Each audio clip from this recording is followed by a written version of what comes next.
Entrevistas Band News FM Belo Horizonte.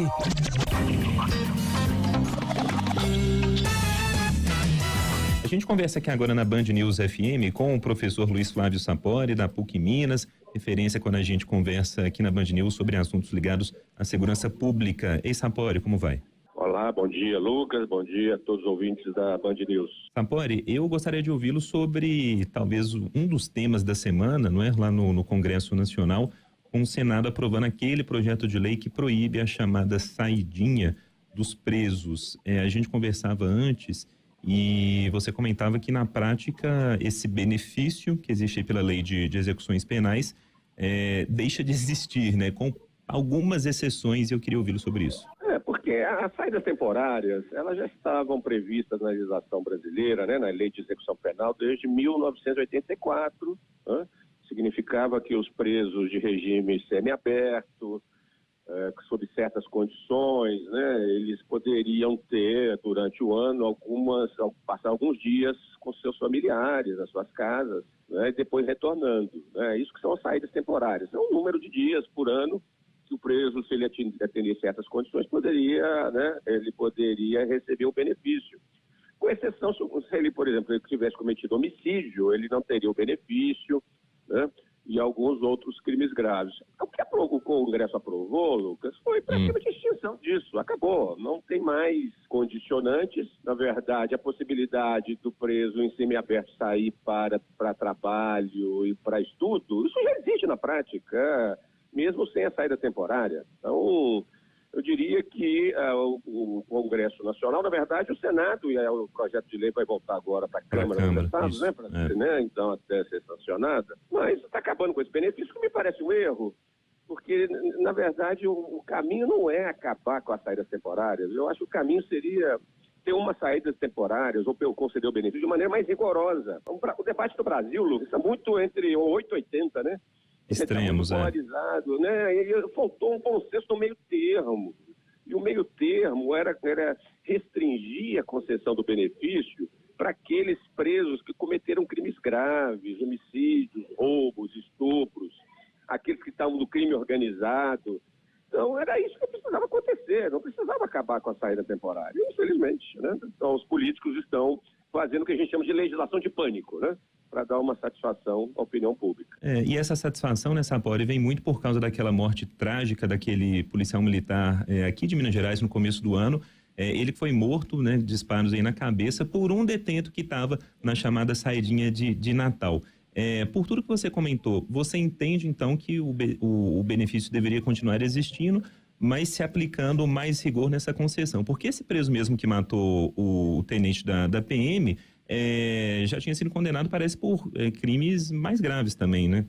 Exatamente, foi um caso muito grave, né? É um caso que revelou que as saídas temporárias, do jeito que elas estão, não podem continuar. Isso. Porque o indivíduo tinha cometido roubos, ele era reincidente em crimes violentos, então é um tipo de caso que a legislação devia começar a considerar. Indivíduos, né, presos que estavam cumprindo pena por roubos, com a mão armada, reincidentes, ele não deveria receber o benefício. Era isso que a legislação tinha que fazer, de alguma maneira, Lucas. Era a mudança, tornar mais rígidos os critérios para a concessão do benefício, mais restritivos. Mas jogaram a água suja da banheira, né, fora com a criança, né? Como a gente diz na sabedoria popular. Acabaram com a restrição, que é um erro, porque as saídas temporárias, elas beneficiam muito aquele preso que já está quase, né, terminando o cumprimento da pena, ele está já em reinserção social, restabelecendo laços com a família. É muito útil na prática esse benefício. E a maioria dos presos cumpre a determinação dos prazos. É um grupo pequeno de criminosos que descumpre, que não volta.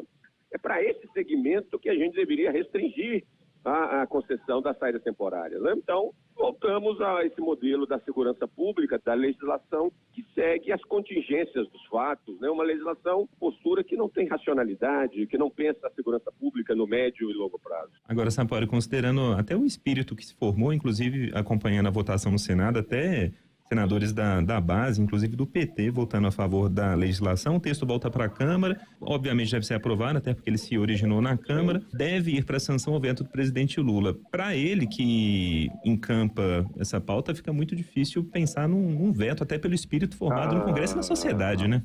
Exatamente. Eu acho que se o presidente Lula vetar, ele vai ter um desgaste político muito grande, considerando quase que um consenso que se formou em torno do tema, porque mesmo que ele vete, o Congresso vai derrubar o veto dele, Lucas, inevitavelmente.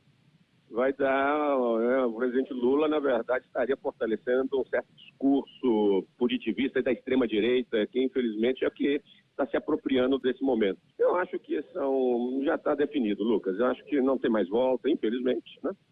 E, de qualquer maneira, a gente vai ter que ver as implicações disso no dia a dia do sistema prisional, Lucas. Tem uma outra dimensão aí. As saídas temporárias, na prática, para quem conhece o dia a dia do sistema prisional, superlotadas, essas saídas temporárias, elas distensionam o ambiente, Lucas. Muitos presos são beneficiados e eles ficam na expectativa de sair, e diminui a tensão interna, a agressividade, os motins. Com o fim das saídas temporárias, eu confesso, Lucas, que eu temo que a tensão interna, né, os conflitos internos de presos com os policiais penais, entre os próprios presos, possam aumentar. Né, porque isso era uma válvula de escape, né, para o dia a dia do sistema prisional superlotado. Eu temo por esse efeito no curto e médio prazo. Sapori, para a gente terminar, queria uma palavra sua sobre um outro assunto que também ainda está no noticiário, né? Ainda não foi resolvido, que é a questão da recaptura dos 2 presos que fugiram daquele presídio de segurança máxima em Mossoró. O que isso revela sobre a organização do crime super organizado e também da resposta do governo federal, né? Que é visto muitas vezes como leniente quase, né, nessas pautas de segurança pública, pensando em governos de esquerda, vamos colocar assim. É um caso grave, não há dúvida, porque coloca em xeque, né, a segurança, a elevada segurança de algumas unidades prisionais federais, porque nós precisamos dos presídios federais, Lucas. Eles são muito importantes, eles são fundamentais hoje na segurança pública do Brasil, eles custodiam criminosos de alta periculosidade. Esse sistema prisional, Lucas, ele é muito bem estruturado, são sistemas tecnológicos de vigilância sofisticados, o número de policiais penais elevado, né, celas individuais, é um regime disciplinar diferenciado. Então, os presídios federais, de maneira geral, de segurança máxima, funcionam e funcionam muito bem. Precisamos muito deles, Lucas, muito mesmo. Esse caso de Mossoró mostra que aquela unidade estava com algum problema. Eu acho, a minha suposição, eu continuo acreditando que houve conivência interna. Uma fuga como aquela não acontece apenas por falhas de infraestrutura, por câmeras desligadas, por obras inacabadas, tem conivência interna. Eu confesso que eu estou muito convencido disso. E aí que é a luz amarela, Lucas. Com certeza. Porque o sistema prisional federal, ele até o momento é o melhor e o mais qualificado do Brasil. Comparado aos estaduais, a corrupção nunca foi um problema. Então, se houver a confirmação de que houve conivência e corrupção passiva de funcionários internos, de policiais penais, luz amarela para o governo federal para começar a ter uma vigilância, uma fiscalização, um trabalho de corregedoria e de inteligência mais direcionada para a prevenção, para diminuir os riscos de corrupção no sistema prisional federal. É esse o aspecto que mais me preocupa nesse episódio de Mossoró. E a gente conversou aqui na Band News FM com o Luiz Flávio Sapori, professor da PUC Minas, sobre esses assuntos tão importantes, né, que a gente tem acompanhado relacionados à segurança pública. Sapori, muito obrigado, viu? Sempre um prazer falar com você aqui na Band News. É sempre um prazer estar aí falando com vocês. Um abraço a todos que estão aí no estúdio e a todos os ouvintes da Band News.